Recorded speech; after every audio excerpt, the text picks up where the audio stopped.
I'm Casey Miller. I am the graduate assistant for Elizabeth's project. I'm a student at Eastern Michigan University, and I'm really excited to introduce our third panel today. So I think what we're going to do is similar. If you were in yesterday, we're going to do each talk, and then you can kind of marinate and take little notes and formulate whatever questions you might have for the time after each panelist has gone. So I have 2:31, so I think we can just get started.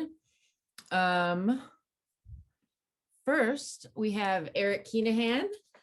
He's an associate professor of English at the University at Albany, SUNY. He's the author of Queering Cold War Poetry from Ohio State Press, 2009. He has published widely on LGBTQ literature and activism, modernist poetries, and Cold War literature, including in such volumes as the Cambridge Companion to American Gay and Lesbian Literature from 2015 and the Palgrave Handbook to Cold War Literature from 2020. He is developing new book-length studies, one on activist poets influenced by modernism and associated with the New Left, The Impersonal is Political, and the other on anarchist pacifism, anti-fascism, and 20th century American poetry, Life, Love, and War. Muriel Rukeyser features in both. Working with Rowena Kennedy Epstein, he is also developing the co-edited recovery project, the Muriel Rukeyser Era Lectures, Essays, Scripts. So with that, I'll give it to Eric. Yeah. Thank you.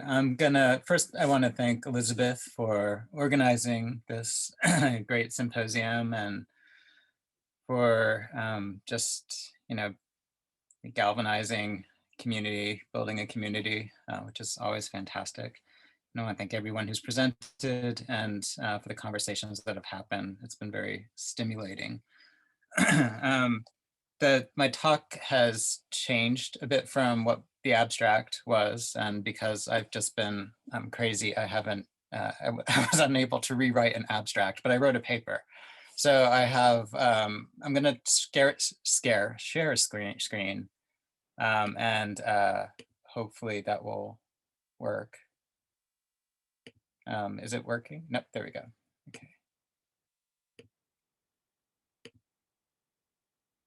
And so,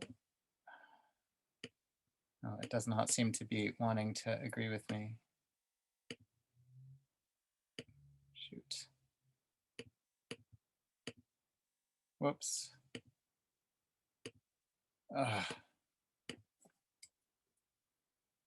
Hello? I am frozen. This is not good.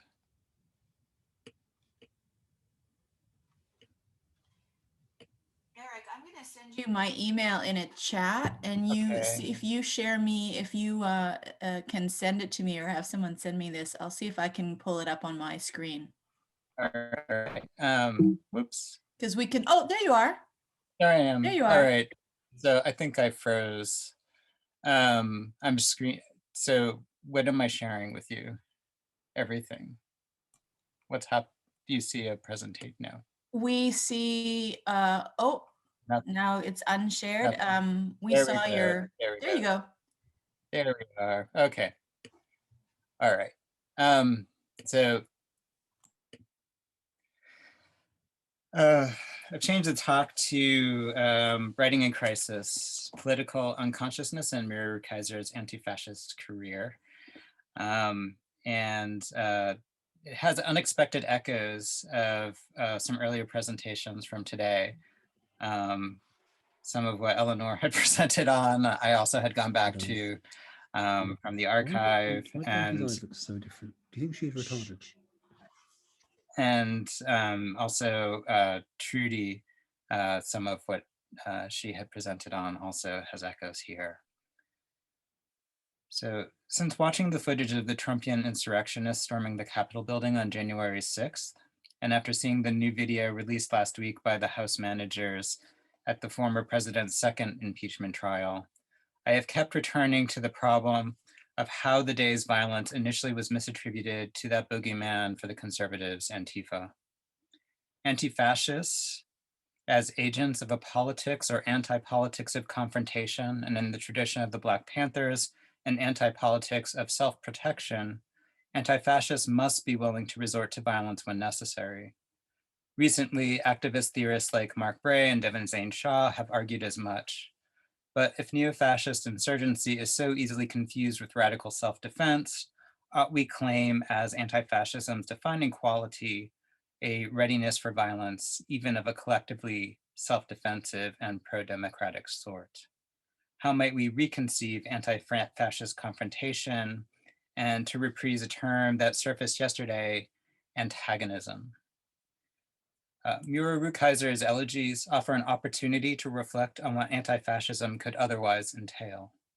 For this brief talk, I will be treating her elegies less as a textual object of study and more as a synecdoche for a significant personal and historical period in Rukeyser's career.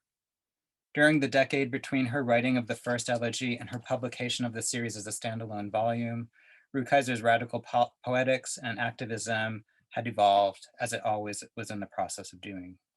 Much of that specific period's transformation resulted from her interiorization or psychologization of the external conditions of political violence.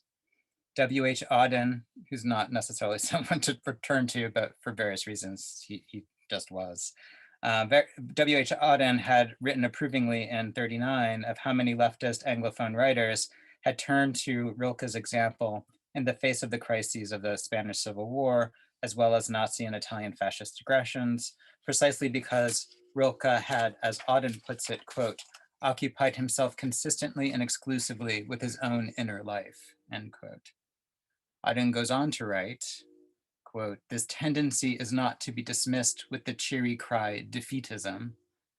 It implies not a denial of the importance of political action, but rather the realization that if the writer is not to harm both others and himself, he must consider, and very much more humbly and patiently than he has been doing, what kind of person he is and what may be his real function. So if we take Auden to sort of a starting point, rather than treating the crisis in question as an object of poetic protest, the anti-fascist struggle in Spain was approached in many activist poetry of the period as subjective experience. Consequently, for this generation of anti-fascist writers, to confront crisis entailed an internal confrontation with both oneself and the enemy other. Outward violence risks reducing both sufferer and perpetrator into objects by similarly stripping both parties of their humanity and agency. In contrast, a psychologized mode of confrontation returns agency to the subject. It is a mode of survival. As Audre Lorde once said, poetry as the art of the recognition of feeling enables and teaches survival. Poetry instructs readers, especially marginalized, vulnerable ones, how to recognize their feeling selves in the external world. In this sense, survival does not signify the mere endurance of oppressive circumstances. It is a form of action linked to confronting one's own desire, emotion, and feeling. Maddeningly, in light of recent events, my understanding of how Rukeyser during her Elegies period reconceptualized anti-fascism as a psychologized and confrontational mode of survival now centers anachronistically on Rukeyser's role in and writings about a protest she was part of in 1972, also at the Capitol building. Prior to and after the event in question, she had worked with Redress, an anti-war organization.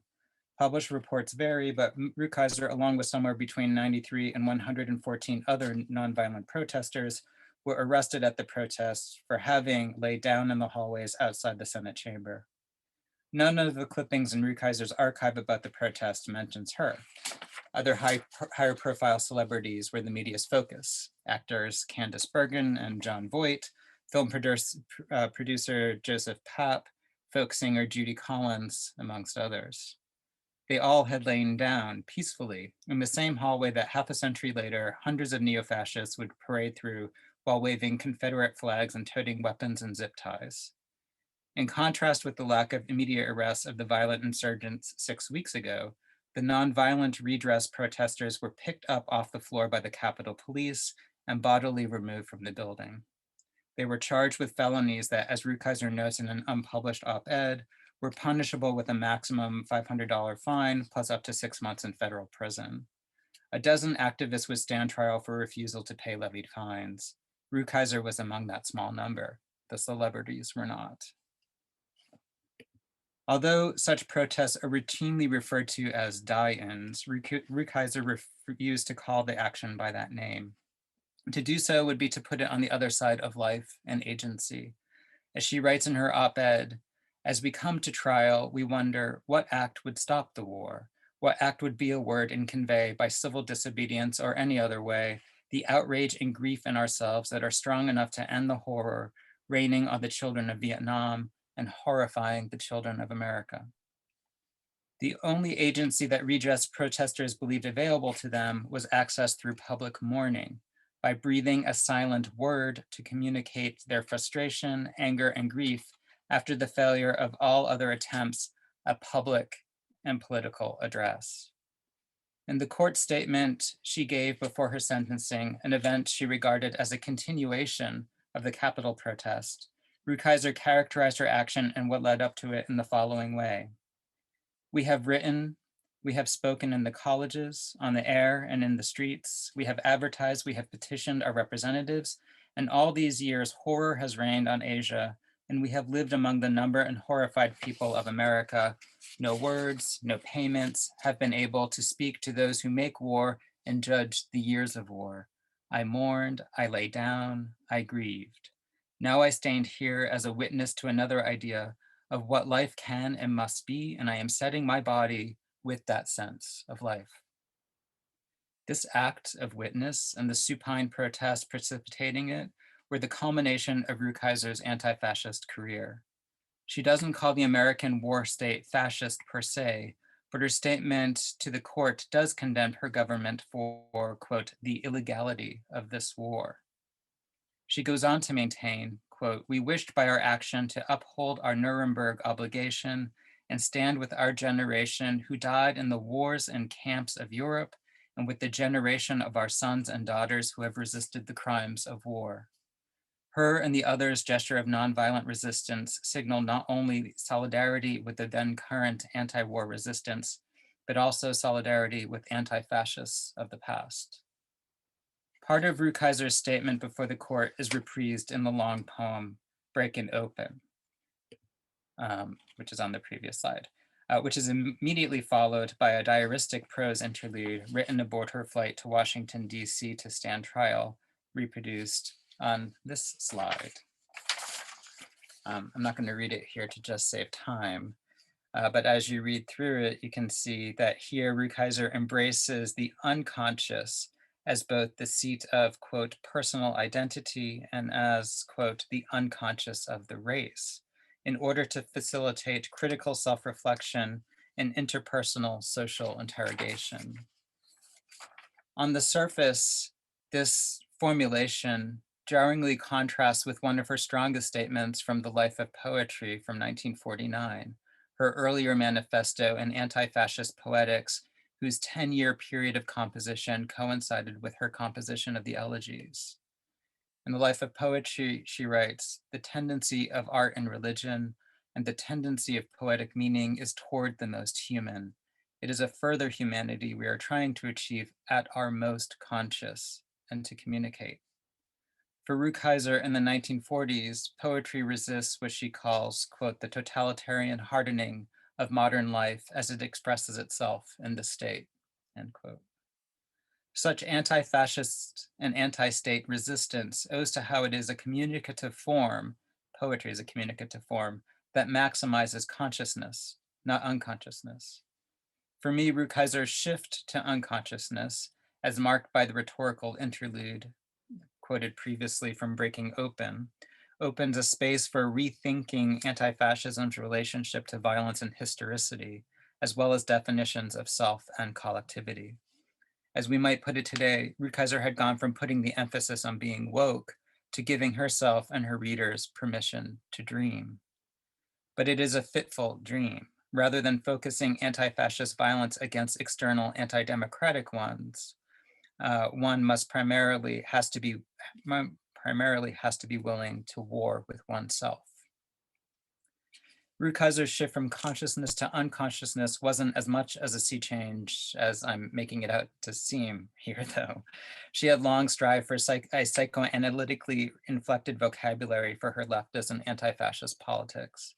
As I've written about previously, the compositional history of the life of poetry could be read as a gradual redistribution of conceptual weight from an ideological, potentially massified rhetoric of belief to a more subjective rhetoric of emotion that bridges the personal and the collective. Rukeyser was not alone in this effort. What she famously but not uniquely called the emotional life was of chief concern to many British leftists of the previous generation who were writing in the 1930s. Very recently, I've discovered some surprising links as well to American radicals of the 20s and 30s who had developed a similarly psychologized language of politicized emotion. Poetry and propaganda are two sides of the same shield.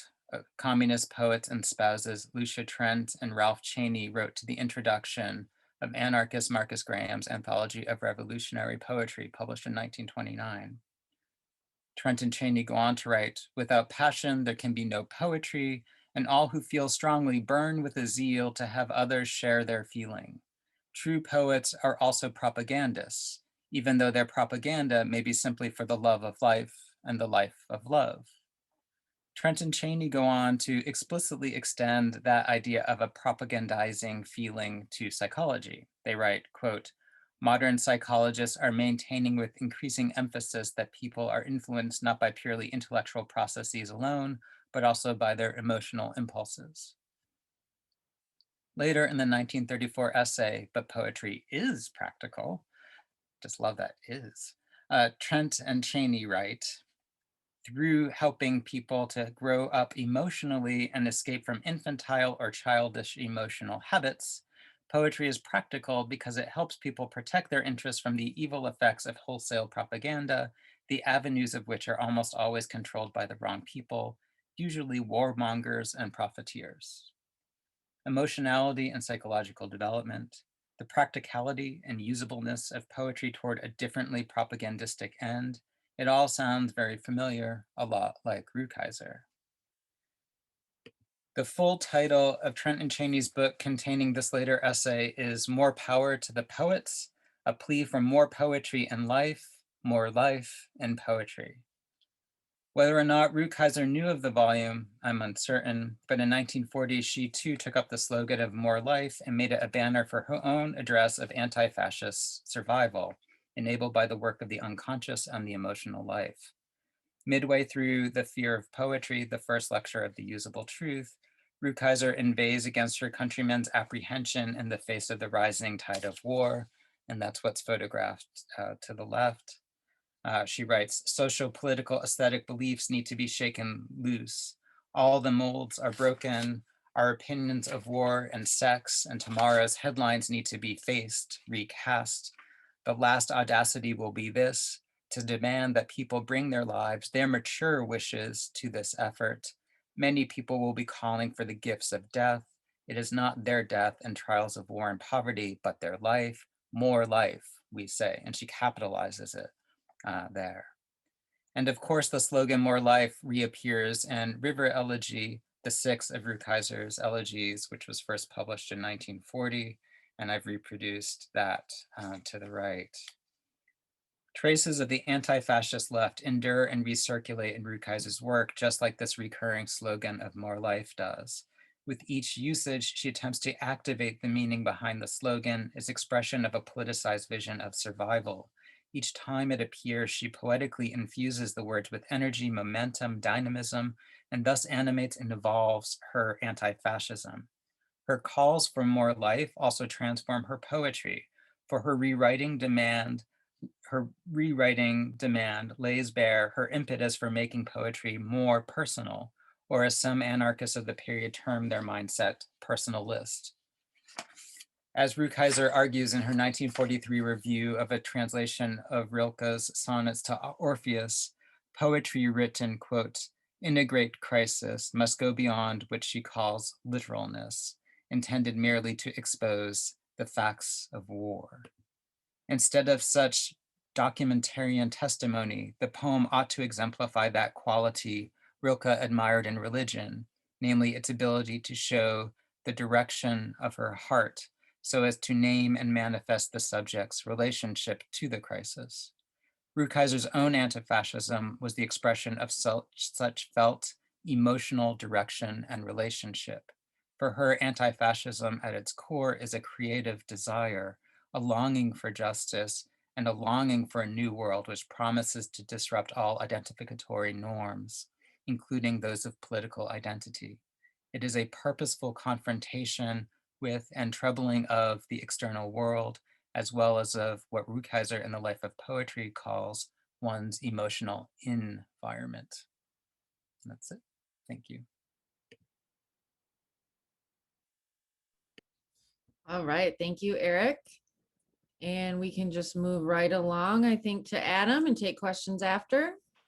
So Adam Mitz received a degree from Eastern Michigan University in creative writing and is currently a PhD candidate in poetics at the University of Buffalo.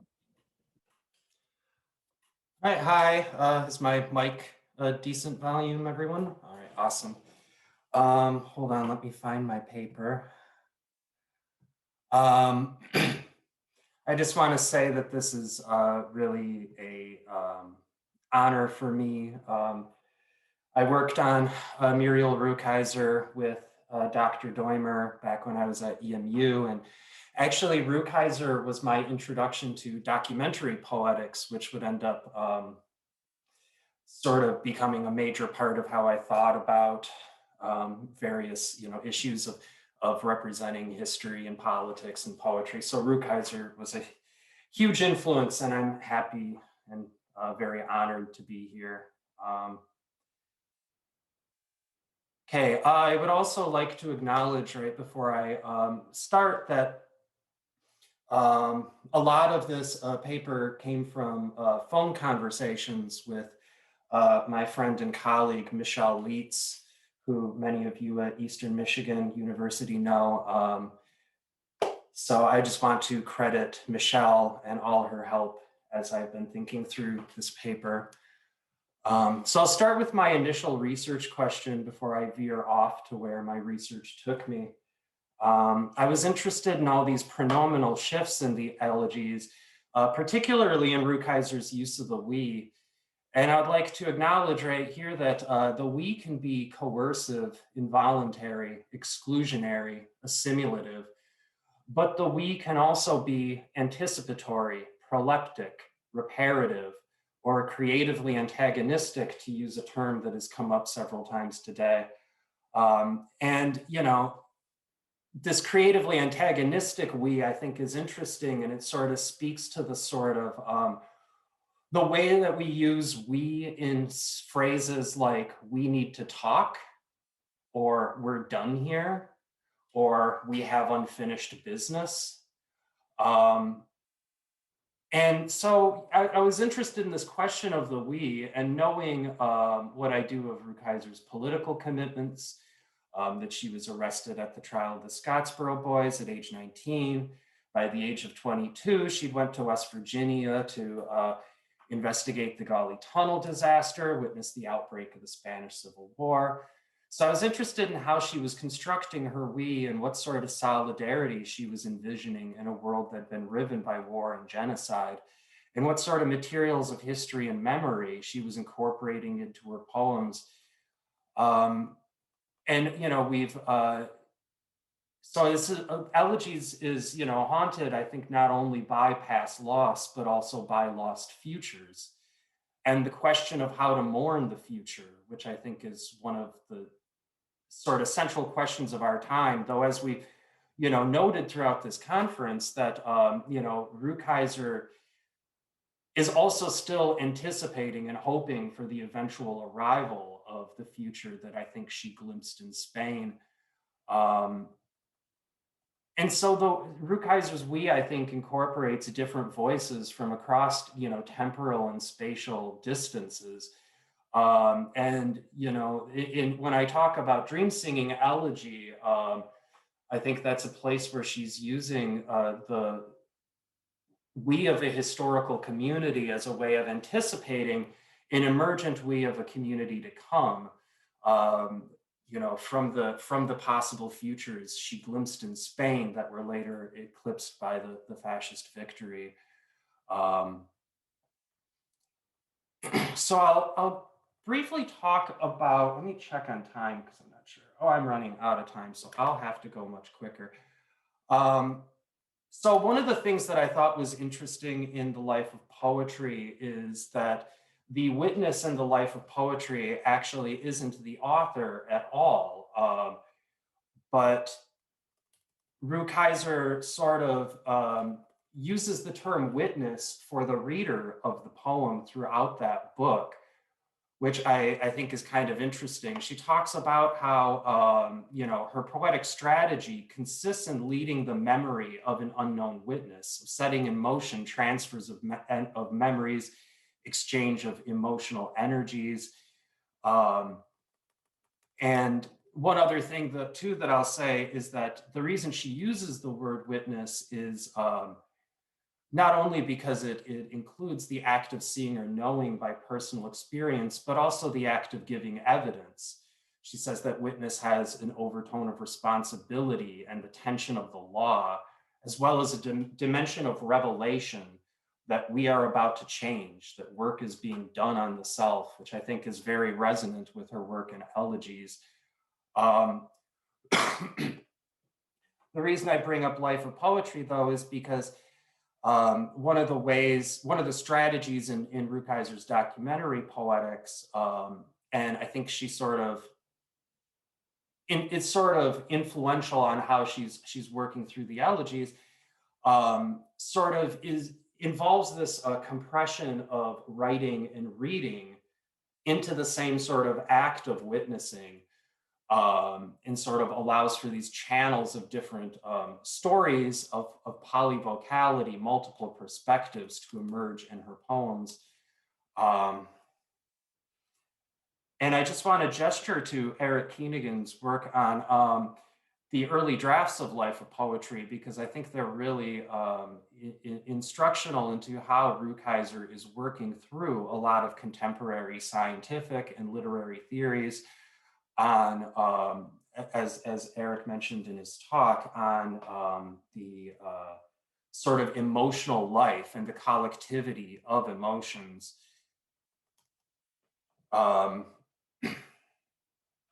So let's see here.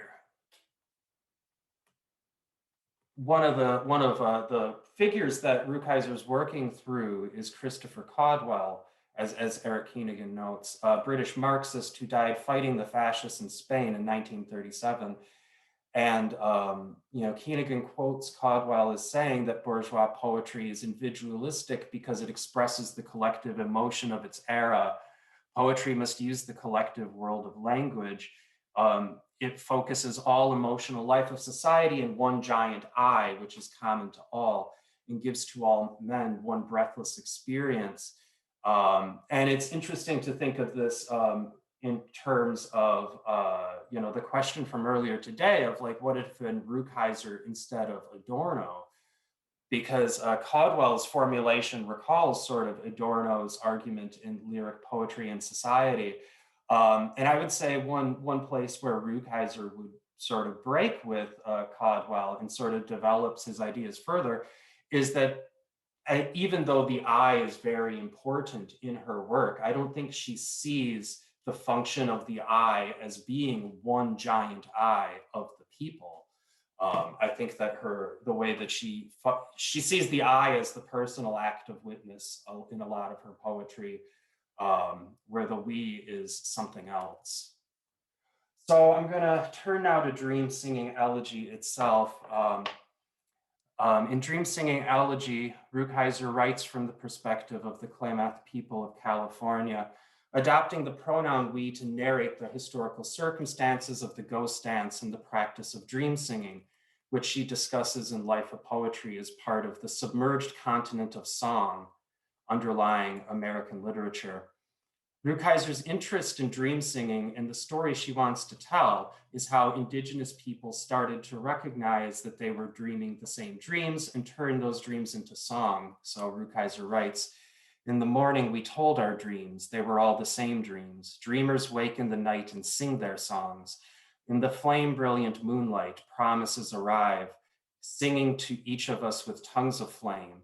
We are hopes, you should have hoped us. We are dreams, you should have dreamed us." So Rukeyser uses these dream songs to sort of imagine this message emerging throughout history of like, soon all the people on earth will live together. And you know, that and this great human dream that we are all one world together. And in the midst of this sort of passage, she's also doing some work on Jewish and indigenous solidarity, drawing a parallel between the camps in Europe and the genocide of Native Americans. So I have some questions about this we. What is this we that is one world together? How's it related to the we who passes down and remembers in the poem? Is that we the same we as that of the Klamath people? How are we to read the sudden intervention of an I? Which we should we read this I as a part of? How does this I mediate the transition from the first we into the more expansive, universalized we whose emergence marks the dream the poem is singing, the world, one world dreaming together? So I want to take a moment here and acknowledge that two things can be true. Rukeyser's poem was radical for its time in imagining the great human dream of the world as being rooted in the prophetic dreams of indigenous people.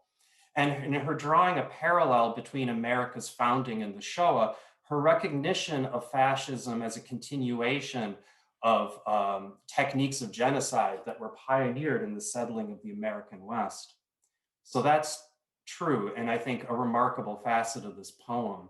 The other thing that's true is that Rukeyser's position in the system of settler colonialism presents, some problems for today's reader, not least of which is this framing of defeat. We were strong at first, we resisted, we did not plan enough, we killed, we lost our young men in the fighting, we lost our homelands, our crops, our children went under the hunger. So to use the terminology of Anishinaabe theorist Gerald Visner,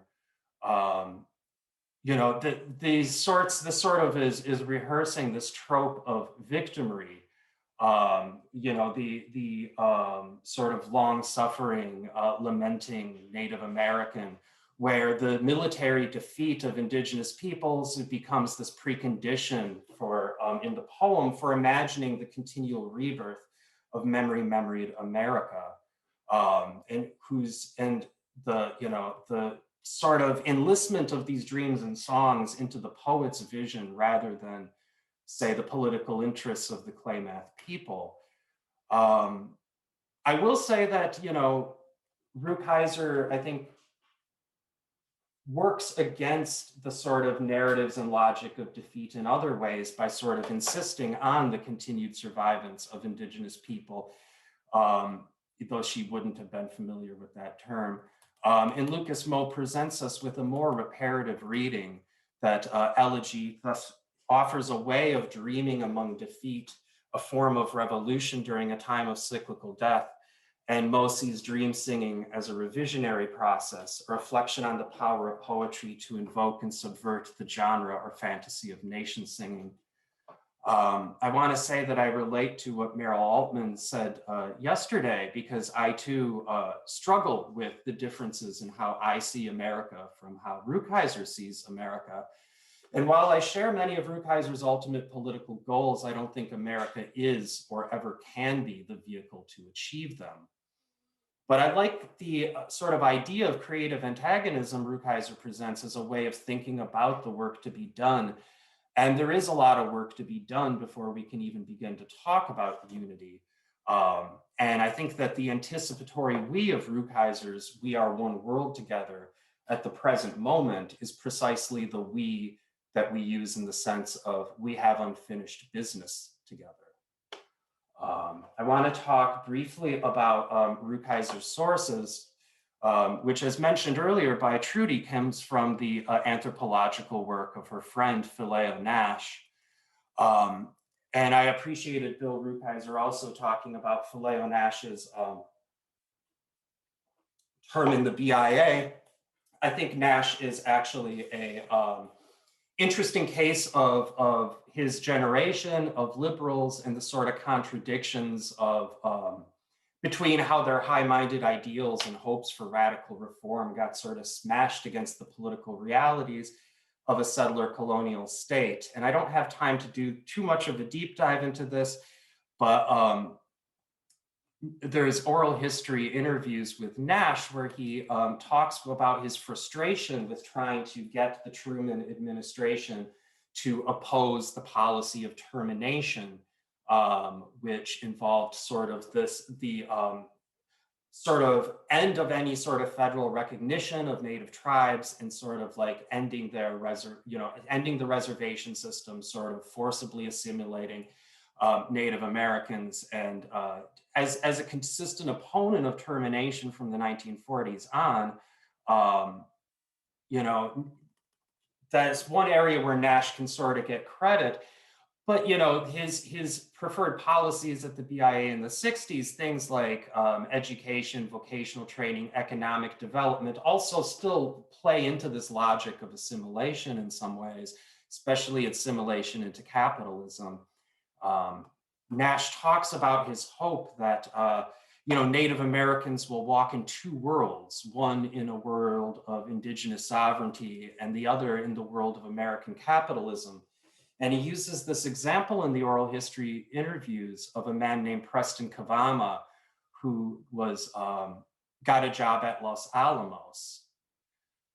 So Los Alamos, as we know, was the location of the Manhattan Project, which detonated the first atomic bomb on Apache land in 1945. And the uranium from this bomb was taken from the Shinkolobwe mine in the Haute-Katanga region of the Democratic Republic of Congo.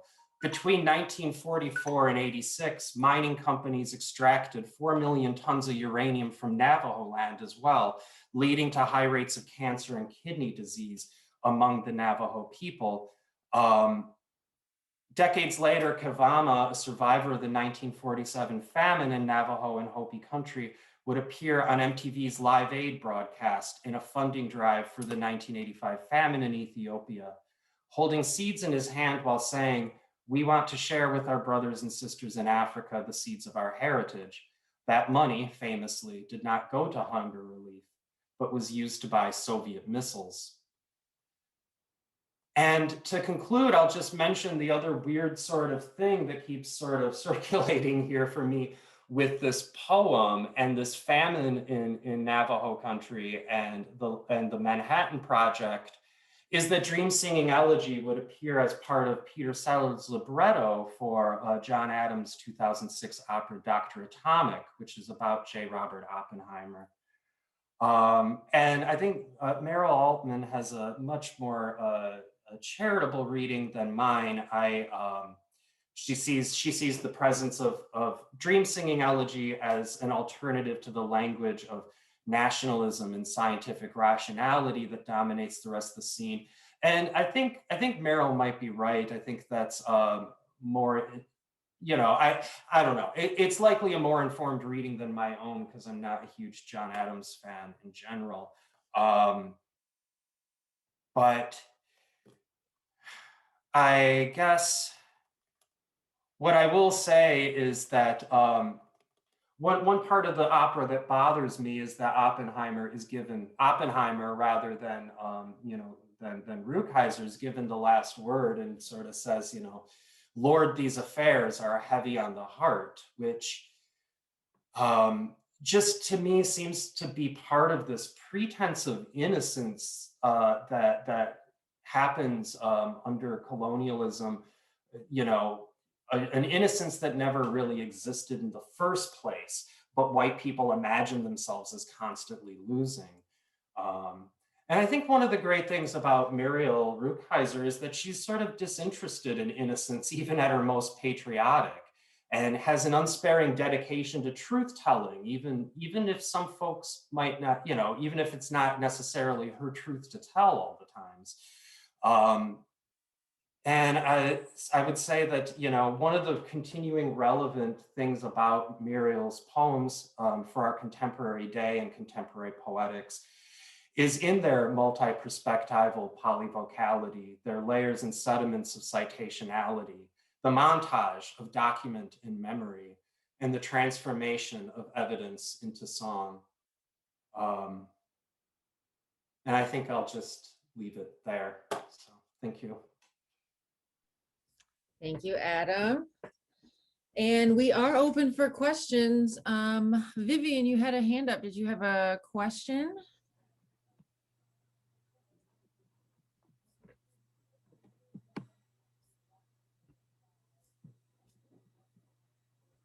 Maybe it was an accident. Yeah, you can take it down. All right. Give us a little minute to think.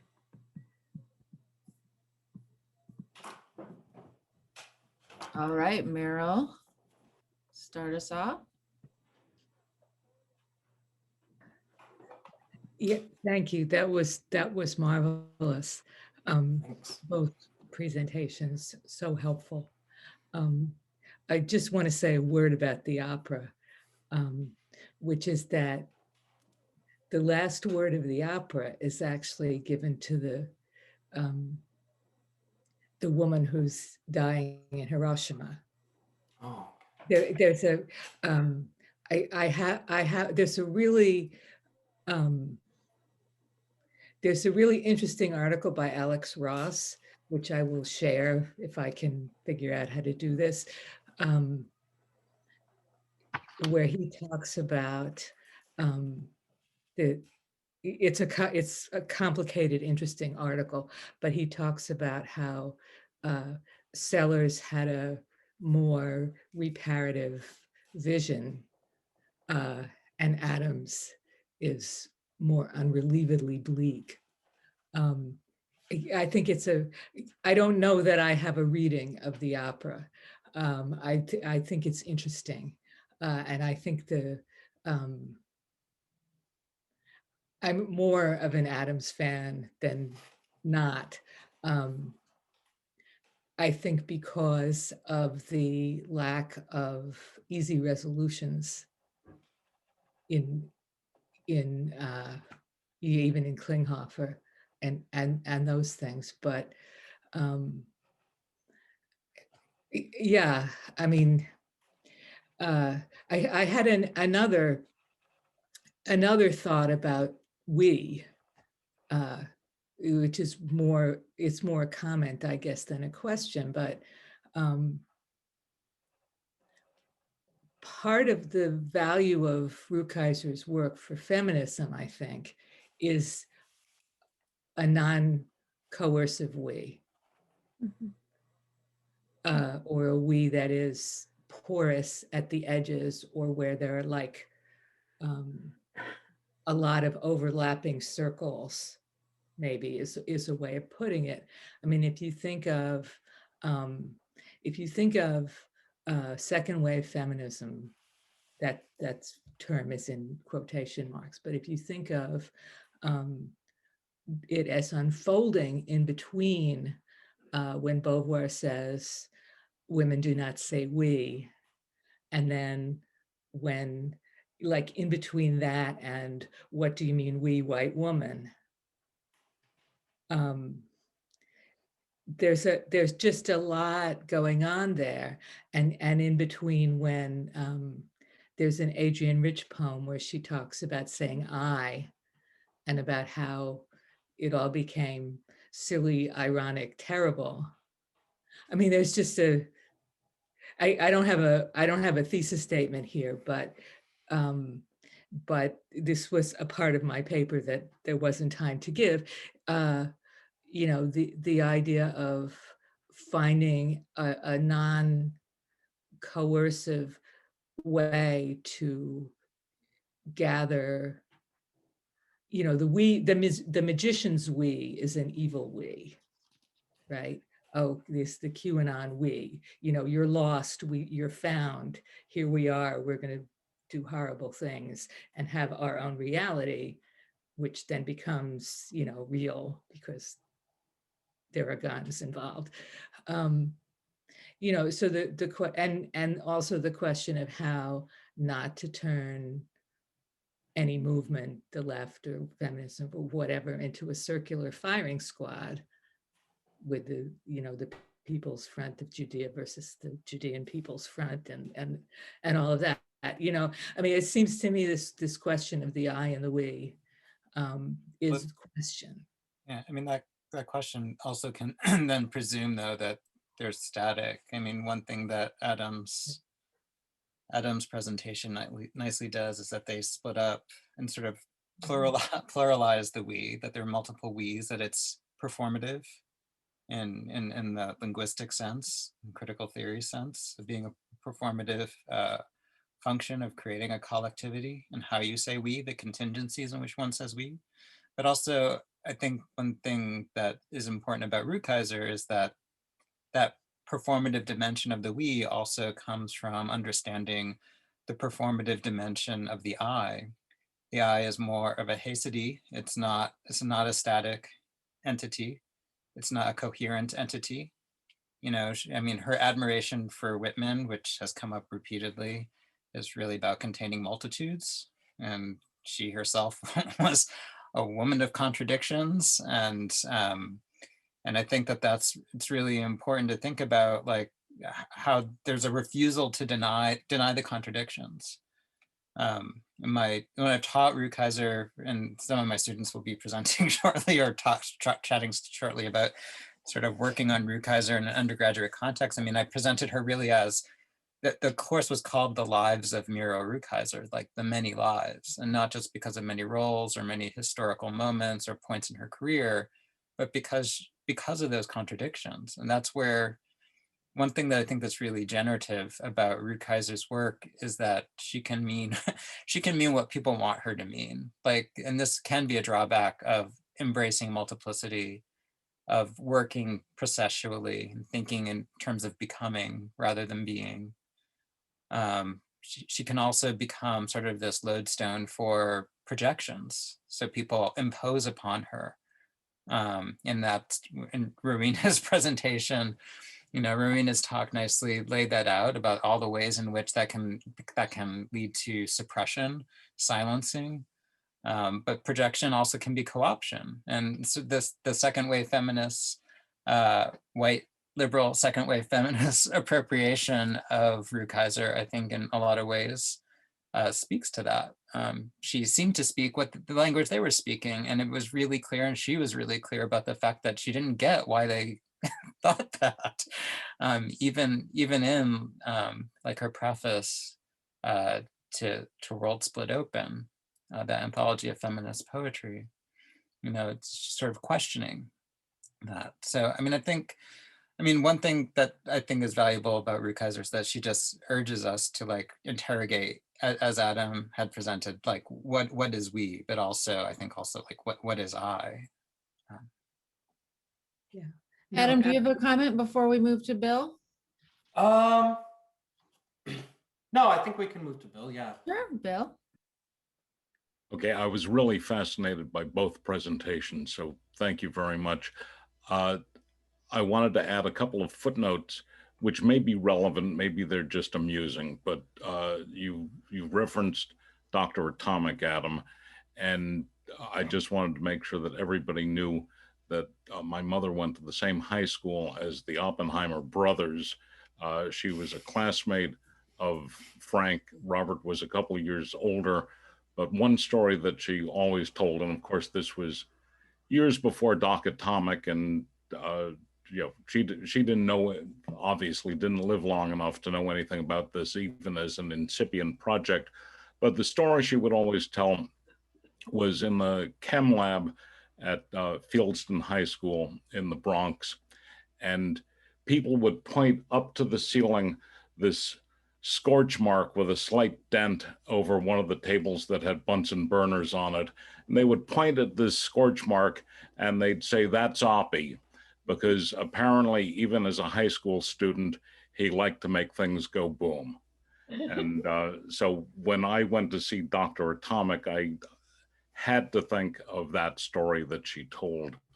And in terms of what Eric was saying about my mother's experience with the US Capitol, if you run the tape back about 20 years before that sit-in, she was in the rotunda of the Capitol. I was just a young kid at the time, but I was there too. It was late at night after the doors were closed.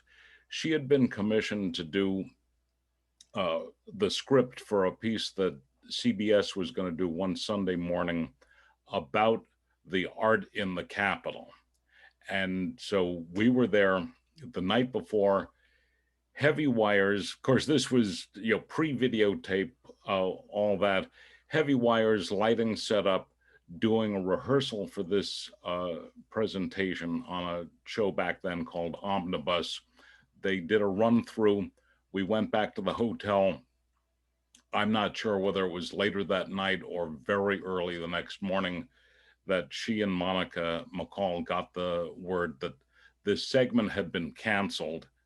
This was an artifact of the blacklist back then. I don't know how the project got that far, you know, to a dress rehearsal and canceled within hours of it going live.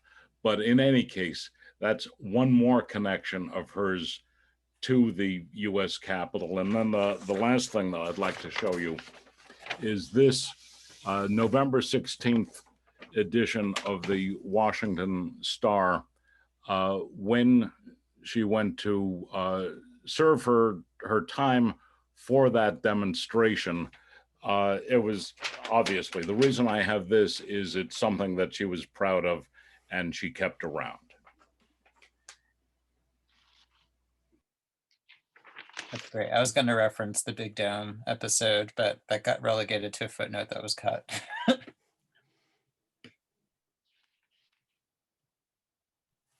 In the Q&A, Eulalia asks, was there any loneliness in her eye? And Lucas has pointed us towards a 5-poem sequence, Mrs. Walpurga from 1947 on Poetry Foundation. But if Adam or anyone has comments, loneliness in her eye. I think that there was. I mean, this the problem of sort of, I mean, how Adam nicely was conceptualizing it and working through it to sort of this kind of invocatory we often means that one feels alone. And you can see that in Rukeyser's work. One piece I wanted to talk about, but didn't have time, in part because people don't have access to it, was Rukeyser's play, The Middle of the Air, which is an anti-fascist parlor drama, and also like spy thing.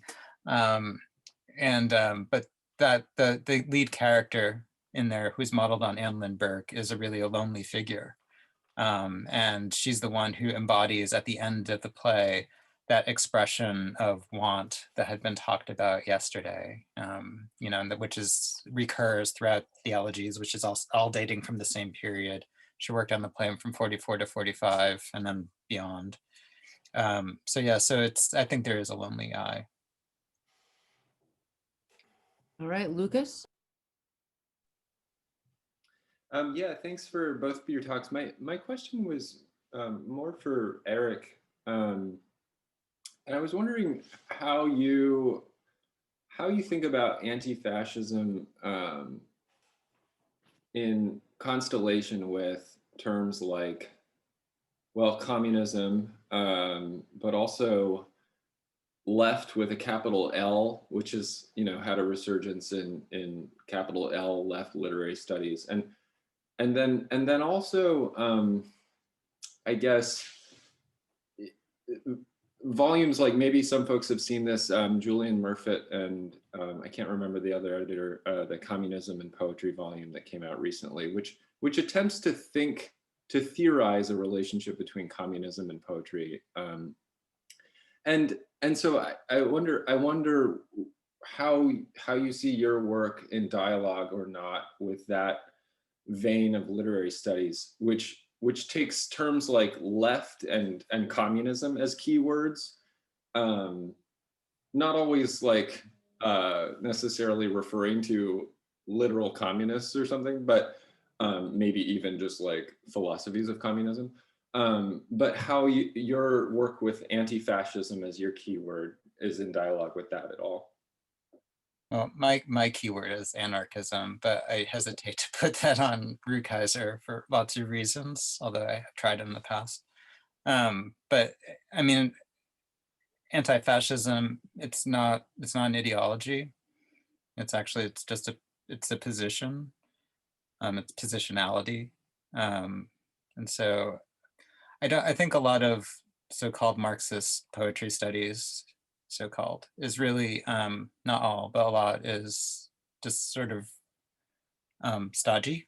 I've been watching a lot of British Bake Show, so the Great British Bake Off is stodgy. This is a very important word right now, and I see a lot of it as being that it's just sort of, it's just, there's not enough flexibility, especially for a figure like Rukeyser, who is, it's not for the purposes of being antinomian, it's because of being a realist and about the ways in which there are particular kinds of strictures placed on her and certain individuals because of identifications, because of perceptions. You know, I'm also right now, like this week, I'm teaching Claude McKay to my doctoral students. So he's another figure who's also like, people want to co-opt in all kinds of ways, but has a difficult relationship to the left because of how left with a capital L, because of the ways in which ideologically African-Americans and other Black Americans were sort of co-opted and coerced by the Communist Party. So yeah, so I think it's really, I mean, I don't, it's not that I don't necessarily think that has to be the point of entry. And I think that very often we have to listen to our writers and listen to how they tell us to read them, to have an understanding of the historical moment and how they're negotiating that historical moment. And so I think that, and it's important because of figures like Rukeyser and almost every other figure I work on as well. Because they all have complicated relationships to their political moment, but also to the work of political literature, or if there is a work or such a thing as political literature. All right, Elizabeth? Just to chime in on this, when you read Savage Coast, it's so obvious that Helen takes such delight in, you know, the anarchists and the communists and the Olympic athletes on the train, all of them coming together. And, you know, when you read here, magicians are against the unity of light. There's this wonderful episode in this essay, We Came for Games, that she published, where she talks about this book that she was given with all the different languages, and each has a different colored tab. And that book of all the different languages, you know, in order to communicate with the Hungarians, with the Swedes, with the Germans, with the Swiss, you know, makes its way through the train.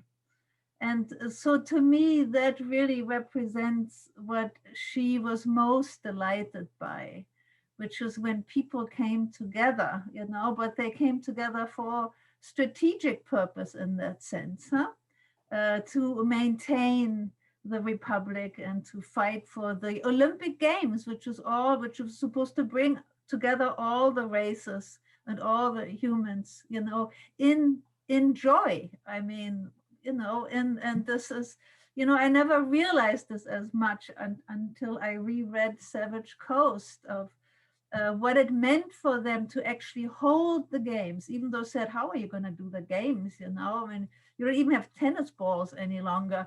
And it became such a statement. We are going to do the games. And the games became that place of enjoying each other in a sort of spirit of competition and solidarity. So just to chime in on that, I think that really clarified it to me, with the kind of political action she was always drawn to.